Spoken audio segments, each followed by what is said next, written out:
Yıl 680. İslam dünyası büyük bir dönüm noktasındaydı.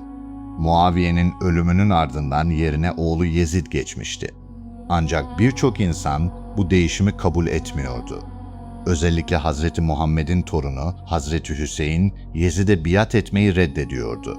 Tam o günlerde Irak'ın büyük şehri Kufe'de farklı bir heyecan yaşanıyordu. Şehrin ileri gelenleri, kabile reisleri ve halkın büyük bir bölümü Hazreti Hüseyin'e mektuplar göndermeye başladı. Bu sıradan mektuplar değildi. "Ey Hüseyin, gel. Biz senin yanındayız. Seni liderimiz olarak görmek istiyoruz. Sana bağlılık yemini edeceğiz." Günler geçtikçe mektupların sayısı arttı. Yüzlerce Mekke'ye ulaştı. Kufe halkı Hazreti Hüseyin'i davet ediyor, onu yalnız bırakmayacaklarına dair söz veriyordu. Hazreti Hüseyin gelen haberleri dikkatle inceliyordu. Çünkü vereceği karar yalnız kendi kaderini değil, ailesinin ve ümmetin kaderini de etkileyecekti. Bu yüzden önce güvenilir bir temsilci göndermeye karar verdi. Bu görev için seçilen kişi, cesareti ve sadakatiyle tanınan Müslim bin Akil oldu. Müslim bin Akil uzun ve zorlu bir yolculuğun ardından Kufe'ye ulaştı. Şehre girdiği ilk günlerde gördüğü manzara umut vericiydi. İnsanlar onu karşılıyor, evlerine davet ediyor, Hazreti Hüseyin'e olan sevgilerini anlatıyordu. Kufe sokakları heyecan içindeydi. Kalabalıklar büyüyordu.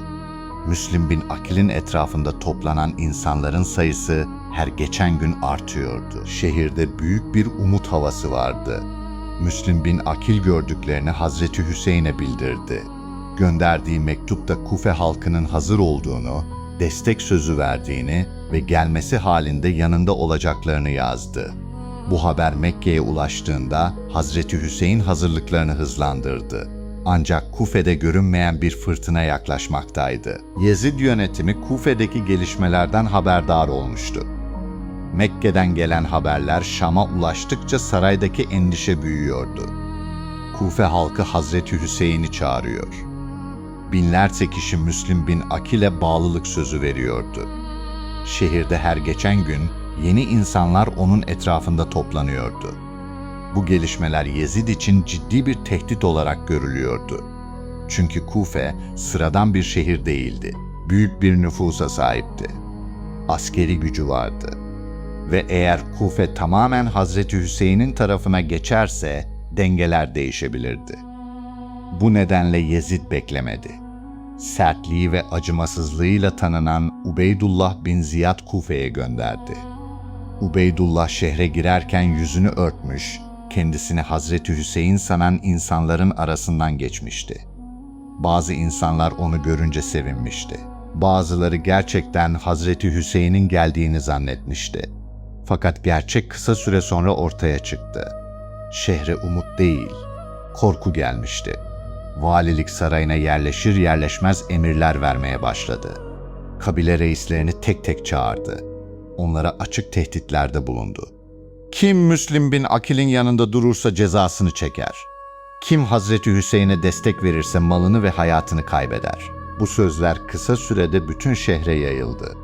Ancak tehditler bununla sınırlı değildi. Bazı kabile liderlerine para teklif edildi. Bazılarına makam sözü verildi. Bazıları ise aileleriyle tehdit edildi. Kufe'nin sokaklarında görünmeyen bir korku dolaşmaya başlamıştı. Dün meydanlarda cesurca konuşan insanlar artık fısıltıyla konuşuyordu. Dün Müslim bin Akil'in yanında duranlar bugün göz göze gelmekten çekiniyordu. Bir zamanlar binlerce kişinin toplandığı evler boşalmaya başladı. Kalabalıklar giderek küçülüyordu. Müslim bin Akil bu değişimi fark etmişti. Ancak yine de insanların sözlerine güvenmek istiyordu. Çünkü çok kısa süre önce aynı insanlar gözyaşları içinde bağlılık yemini etmişti. Aynı insanlar Hazreti Hüseyin'i yalnız bırakmayacaklarını söylemişti. Fakat korku büyüdükçe verilen sözler unutulmaya başladı. Şehirde asker sayısı artırıldı. Sokak başlarına nöbetçiler yerleştirildi. Evler gözetlenmeye başladı. İnsanlar birbirinden şüphe eder hale geldi. Artık herkes kendisini ve ailesini düşünüyordu. Sadakat ile korku arasında kalan birçok kişi korkuyu seçti ve günler geçtikçe Müslim bin Akil'in etrafındaki halka daralmaya başladı. Önce binler gitti, sonra yüzler, sonra onlarca kişi kaldı. Her geçen gün yalnızlığı biraz daha büyüyordu. Bir zamanlar yanında duran insanlar artık başka sokaklardan yürüyordu. Selam vermeye bile korkuyorlardı. Çünkü Ubeydullah'ın adamları her yerdeydi. Sonunda o gün geldi. Müslim bin Akil mescitte akşam namazını kılmıştı. Namaz sırasında arkasında insanlar vardı. Omuz omuza saf tutmuşlardı. Fakat namaz bitip de mescidin kapısından çıktığında garip bir sessizlik hissetti. Arkasına baktı. Biraz önce yanında duran insanların çoğu gitmişti. Birkaç adım daha yürüdü. Biraz daha insan kayboldu. Kufe'nin karanlık sokaklarında ilerledikçe yalnızlığı büyüyordu. Bir süre sonra arkasında kimse kalmadı. Ne onu çağıranlar, ne mektup gönderenler, ne de bağlılık yemini edenler. Hepsi yok olmuştu. Binlerce kişinin verdiği söz birkaç saat içinde buhar olup uçmuştu. O gece Kufe sokaklarında yalnız yürüyen adam sadece Müslim bin Akil değildi. Aslında o gece Sadakat de yalnız kalmıştı. Ve Kerbela'nın ilk büyük hüznü işte o anda başlamıştı. Müslim bin Akil Kufe sokaklarında tek başına yürüyordu. Ne bir koruması vardı, ne de yanında kalan bir dostu. Bir zamanlar onu alkışlayan şehir şimdi kapılarını yüzüne kapatıyordu. Yorgundu, susuzdu ama teslim olmuyordu. Sonunda Tua isimli yaşlı bir kadın ona kapısını açtı. Evine aldı. Dinlenmesine izin verdi. Ancak bu huzur uzun sürmedi. Müslim bin Akil'in bulunduğu yer öğrenilmişti. Sabah olmadan ev kuşatıldı. Askerler kapıya dayandı. Müslim bin Akil teslim olmak yerine savaşmayı seçti. Dar sokaklarda tek başına direndi. Karşısında yüzlerce asker vardı. Ama o geri çekilmedi. Yaralandı, yoruldu. Fakat mücadeleden vazgeçmedi. Sonunda yakalandı ve valinin huzuruna çıkarıldı. Müslim bin Akil'in aklında son anlarında tek bir düşünce vardı. Hazreti Hüseyin.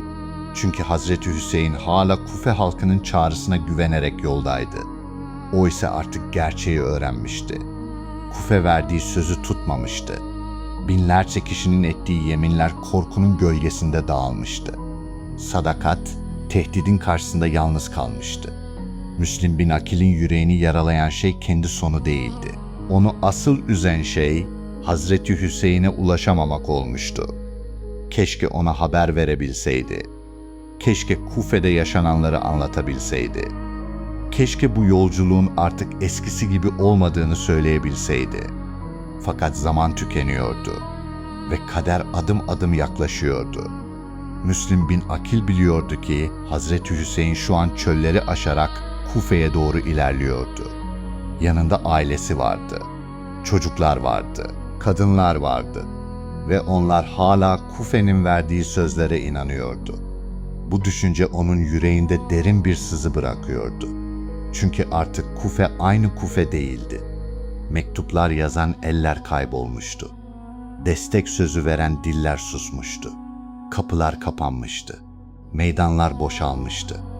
Ve Müslim bin Akil bu gerçeği Hazreti Hüseyin'e ulaştıramamanın hüznünü taşıyordu. Kısa süre sonra şehit edildi. Fakat onun şehadeti yalnızca bir insanın ölümü değildi.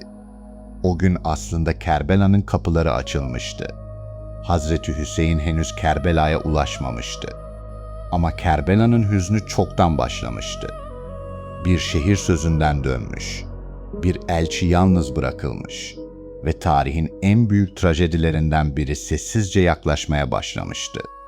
Müslim bin Akil'in yalnızlığı, Kerbela'nın ilk gözyaşı oldu. Onun geride bıraktığı en büyük acı ise kendi ölümü değil, Hazreti Hüseyin'i koruyamamak ve ona son kez haber ulaştıramamaktı. Bugün aradan asırlar geçmiş olsa da onun adı unutulmadı. Çünkü bazı insanlar kalabalıkların arasında değil, yalnız kaldıklarında gösterdikleri sadakatle hatırlanırlar ve Kerbela anlatıldığında O büyük yolculuğun ilk yalnız kahramanlarından biri olarak Müslim bin Akil'in adı daima saygıyla anılır. Mührünü basmıştı cana, Küfe halkı döndü hileli yana. Hüseyin gelmesin der bu cihana, Müslüm'ün feryadı ulaştı arşa. Kerbela çölünün ilk şehidi,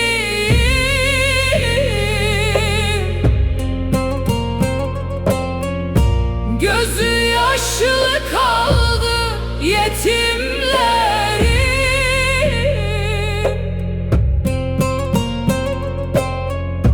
Ehli beyt yoluna fedadır serin.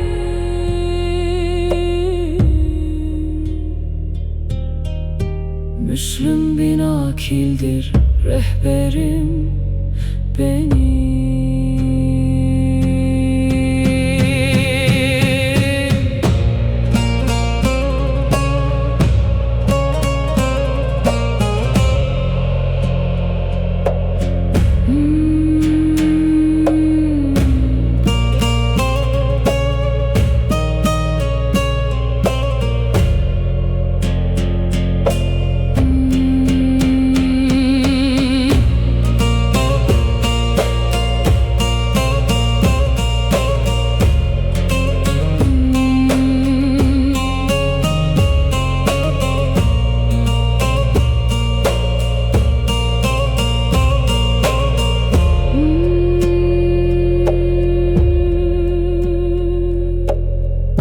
Küfe sarayından attılar candan, geçmedi serinden, vazgeçti kandan. Şahın hasretiyle düştü toprağa,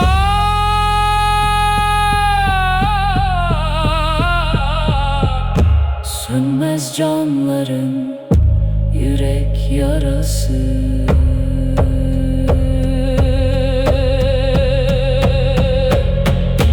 Müslüm can feda etti bu yola, Hüseyin aşkıyla bitti bu çile. Canlar bir oldukça sönmez nuru.